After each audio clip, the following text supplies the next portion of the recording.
Digital guide में आपका स्वागत है। आज के इस वीडियो में हम जानेंगे कि कैसे घर बैठे बिहार में जाति प्रमाण पत्र बना सकते हैं और इसके लिए क्या-क्या डॉक्यूमेंट की आवश्यकता पड़ेगी। तो चलिए शुरू करते हैं।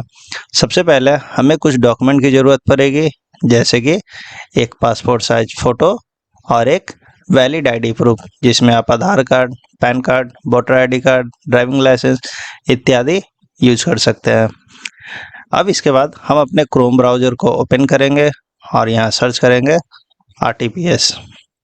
जैसे ही आरटीपीएस सर्च करेंगे, हमारे सामने बहुत सारे ऑप्शन ओपन हो जाएंगे। यहाँ हमें फर्स्ट नंबर पर जो दिखेगा उस पर क्लिक करना है। क्लिक करने के बाद आरटीपीएस का ऑफिशियल साइट हमारे सामने ओपन हो जाएगा। यहाँ आने के बाद हमें जाना है सामान्य प्रशासन विभाग। इसके अंतर्गत आने पर हमें बहुत सारे ऑप्शन मिलेंगे, जिसमें से जाति प्रमाण पत्र का निर्गमन, इस पर क्लिक करेंगे। यह जाति प्रमाण पत्र 3 स्तर पर बनाए जाते हैं।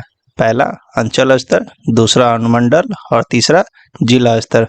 सबसे पहले यह अंचल स्तर पर बनाया जाता है, उसके बाद यह अनुमंडल स्तर पर फिर आवेदन करना पड़ता है, उसके बाद फिर जिला स्तर पर आवेदन करना पड़ता है। तो सबसे पहले हम अंचल स्तर पर बनाते हैं।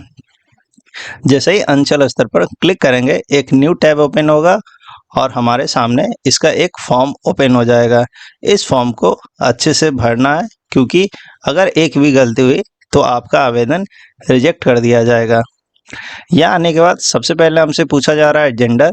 अगर आप पुरुष हैं तो इस पर सिलेक्ट करेंगे, यदि आप स्त्री है तो इसे सिलेक्ट करेंगे।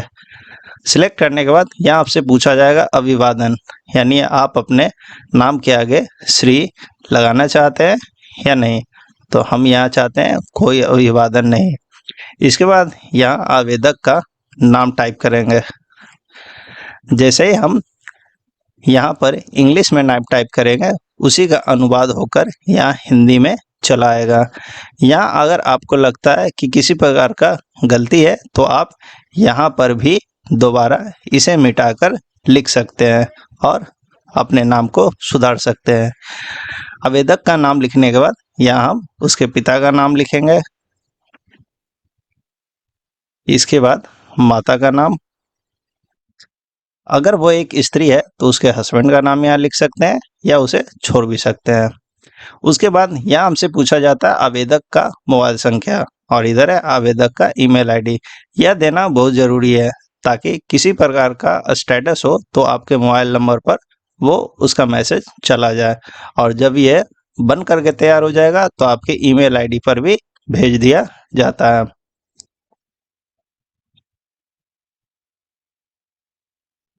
इसके बाद हमसे पूछा जाता है हमारा राज्य, इसे सिलेक्ट कर लेंगे। आप जिस ज़िले से बिलोंग करते हैं उस ज़िले को यहाँ से सिलेक्ट करेंगे। इसके बाद आपका जो अनुमंडल होता है उसे यहाँ से सिलेक्ट करेंगे और फिर अपना प्रखंड को यहाँ से सिलेक्ट करेंगे। इसके बाद आपसे पूछा जाता है स्थानीय निकाय, यानी आप जिस एरिया में रहते हैं वहाँ नगर पंचायत है, नगर निगम है, ग्राम पंचायत है, जो भी है आप उसे सिलेक्ट करें। फिर उसके बाद आपसे पूछा जाएगा आप अगर नगर निगम में है तो कौन से नगर निगम में है, उसे यहाँ से चुन लेंगे। उसके बाद यहाँ हम अपने वार्ड संख्या को लिखेंगे। इसके बाद नीचे आने पर हमसे पूछा जा रहा है ग्राम। आपके आधार या आपके जो भी डॉक्यूमेंट लगा रहे हैं उसमें जो एड्रेस होगा उसी को यहाँ फिल करेंगे। अगर आप ये गलत भरते हैं तो आपका आवेदन रिजेक्ट भी किया जा सकता है, इसलिए यहाँ अपना सही एड्रेस ही भरें। इसके बाद अपना पोस्ट ऑफिस, इसके बाद अपना थाना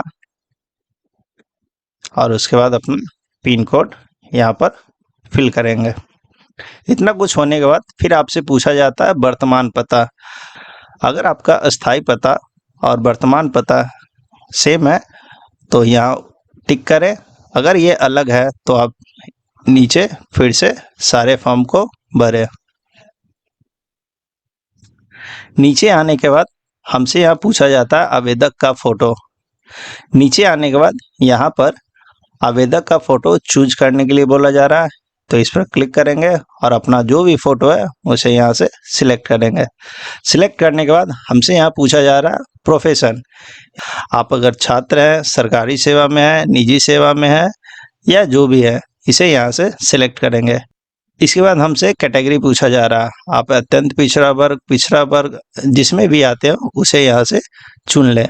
इसके बाद हमसे पूछा जा रहा है जाति, आप अपने जाति को इस लिस्ट में खोजें और उसे सिलेक्ट करें। सिलेक्ट करने के बाद अगर आपका कोई उपजाति है तो उसे सिलेक्ट करें, नहीं है तो उसे छोड़ दें। छोड़ने के बाद यहाँ नीचे कैप्चा को फिल करेंगे और नीचे यहाँ से प्रोसीड करेंगे और यहाँ से ओके। इसके बाद आप अपने पूरे फॉर्म को एक बार दोबारा जांच लें।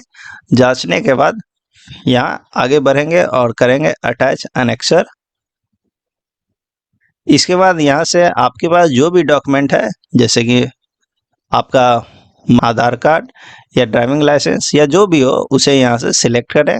सिलेक्ट करने के बाद अपने डॉक्यूमेंट को यहाँ से सिलेक्ट करें और उसके बाद सेव एनेक्चर पर क्लिक करें। इसके बाद यहाँ से सबमिट करेंगे। जैसे ही ये सबमिट होगा, हमारे सामने एक रिसिप्ट जनरेट हो जाएगा, जिसे हम एक्सपोर्ट टू पीडीएफ पर क्लिक करके डाउनलोड कर लेंगे। अब इसके बाद बारी आती है कि ये जब हमें बनकर तैयार होगा, डाउनलोड कर लेंगे। इसे रिसिप्ट में आपको दिखा दिया जाता है कि आपका जो आवेदन किया हुआ जाति प्रमाण पत्र है वो आपको कब मिलेगा। तो देखिए यहाँ लिखा हुआ है सेवा प्रदान करने की प्रस्तावित तिथि। सर्टिफिकेट तैयार होने के बाद दोबारा उसे डाउनलोड करने के लिए या उसका स्टेटस चेक करने के लिए फिर से हम आरटीपीएस के साइट पर आएंगे और यहाँ हमारे पास दो ऑप्शन मिलते हैं, एक आवेदन की स्थिति देखें और दूसरा है सर्टिफिकेट डाउनलोड करें। आप अगर आवेदन की स्थिति देखना चाहते हैं तो इस पर क्लिक करेंगे और उसके बाद यहाँ कुछ नंबर पूछे जाएंगे, जैसे कि एक आवेदन संख्या और आवेदन की तिथि डाल करके कैप्चा फिल करके आगे बढ़ेंगे। तो यहाँ से हम अपने आवेदन को देख सकते हैं कि वो बना है या नहीं। अगर आप डायरेक्ट सर्टिफिकेट डाउनलोड करना चाहते हैं तो सीधे यहाँ आएंगे, सर्टिफिकेट डाउनलोड करें। इस पर जैसे ही क्लिक करेंगे हमारे सामने एक न्यू टैब ओपन होगा और यहाँ हमसे पूछा जाएगा एप्लीकेशन रेफरेंस नंबर, यानी जो आपका आवेदन संख्या है उसे यहाँ फिल करेंगे। उसके बाद आप आवेदक का यहाँ नाम फिल करेंगे, फिर यहाँ कैप्चा और उसके बाद डाउनलोड सर्टिफिकेट पर क्लिक करेंगे। और इस तरह हम घर बैठे बिहार में जाति प्रमाण पत्र बना सकते हैं। अगर आपको यह वीडियो अच्छी लगी हो तो हमारे वीडियो को लाइक करें और हमारे चैनल को सब्सक्राइब करें, ताकि हम आपके लिए और भी नए वीडियो लाते रहें। धन्यवाद।